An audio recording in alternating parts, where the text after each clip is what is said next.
Ryan Powell of I Run Far here with Courtney Dauwalter after her course record-setting win at the 2022 Hardrock 100. How are you, Courtney? Good morning. I'm good. How are you? Doing all right. Surviving Hardrock weekend we are. Yeah, it's an amazing morning here, so a great place to wake up. Indeed, indeed. And you're waking up having run a pretty darn good race this past weekend. How do you feel about it? Yeah, I mean, I was so pumped to get another shot at this course, and so to finish the loop felt really good. To kiss that rock and give it a good old bear hug was my main goal, and we made it. You made it, and along the way, ran pretty well too. So it's one of those races. You set a course record, a really long-standing course record, but it wasn't a perfect day out there. Where were some challenge? What was the challenges along the way? Yeah, it definitely wasn't perfect, which I've come to expect for any 100-mile race. But I guess it was going pretty smoothly until around halfway, mile 50, the climb out of Ouray. My stomach turned kind of unexpectedly.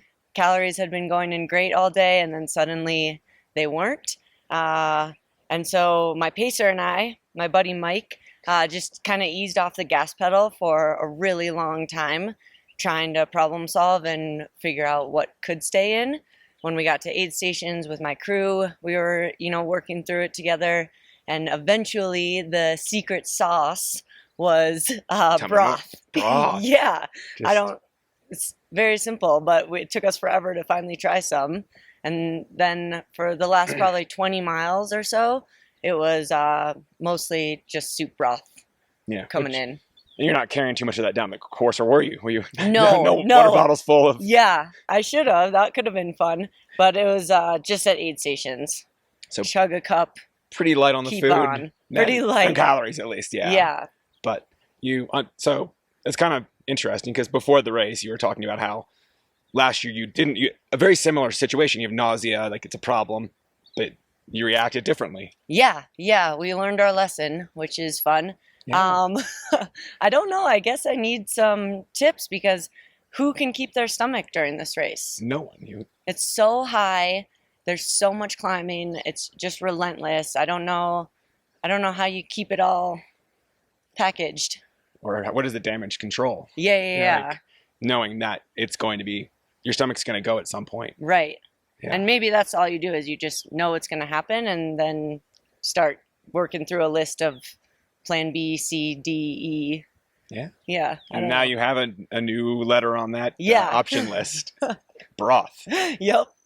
Very delicious. Thank you, volunteers. Your stomach was a challenge there. During that last half of the race, did you have any other problems, or did you feel pretty strong otherwise? I guess mostly the stomach was just a limiting factor. Yeah. So we couldn't push super hard.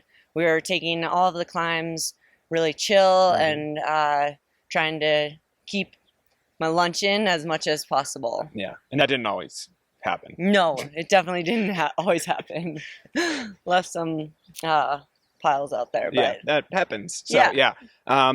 Did you have any favorite moments out there? Oh gosh, man, the views are incredible. There were fields of wildflowers that were insane. I've never seen them so thick. It was just dense with wildflowers of every color. So cool. How's Wasatch Basin, above, between Oscars and Telluride? So cool. Well, one, you're descending, so it feels really good. Always nice. Extra good when you're going downhill. And yeah, that was one of the places where I was just hooping and hollering by myself because it was so beautiful. It felt like I was in a painting. Yeah, it's an amazing spot. Yeah. Speaking of being alone, you did have a pacer for a long time, but the race kind of played out differently than a lot of them, and didn't seem to be a lot of switching around. Were you running with any other racers at all out there? Not really. I could see a few people. Yeah. At some points, but mostly it was a solo vision quest. And then when did you pick up Mike Ambrose, your pacer? I picked Mike up in Ouray, and he took me all the way to Cunningham. So he did the Hardrock 50 mile.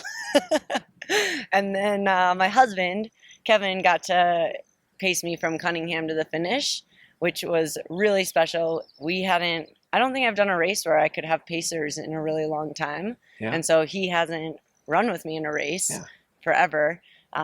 So that was cool to, scoop him up. We had 9 miles left, a terribly steep climb that I didn't think would end ever, and then rolled downhill to the finish. Nice. And it's probably a nice treat. I know your husband, Kevin, is like the ace crew member. Like you have it so dialed. Like it's not, you don't speed through it unnecessarily, but you just boom, boom, boom. So when it says crewing duties were done, you could just have him come in and join you. Yeah. And he could tell me about the day, all the crewing stories that had happened overnight, how they were doing. It was really cool. Were there any fun stories from that? Like they kept it pretty, like everything went pretty smoothly. So luckily, no disasters. Yeah. What was it like running into town? I mean, there's running into Chamonix, winning UTMB. There's all the crowds here. It's a different feel. What was it like coming in after your challenges last year to just run into Silverton? So special. Yeah. I mean, this town and this place are so cool. To finish the loop and to have gotten the full adventure out of it was, I mean, it was amazing. And to celebrate then with friends and hang out in town has been awesome. Nice. Do you think you might come and hang out in town again next July? Yeah, for sure. I'm super interested now that I have completed it, what it is like going in the other direction. Yeah. Some of those downhills, like, I can't imagine going up them. So that would be fun to try. It'd be one way to find out. Yeah. Nice. That's good to hear that. This year, do you have any other plans before you wrap things up? I'm just going to chill out for a bit now. And then in October, I'll race Diagonal de Fou. It'll be your first time there, right? Yeah. 100 miles, tons of climbing. Should be really cool. Awesome. Well, congratulations on a great run. And thank you. Have a good rest of your season. Thank you.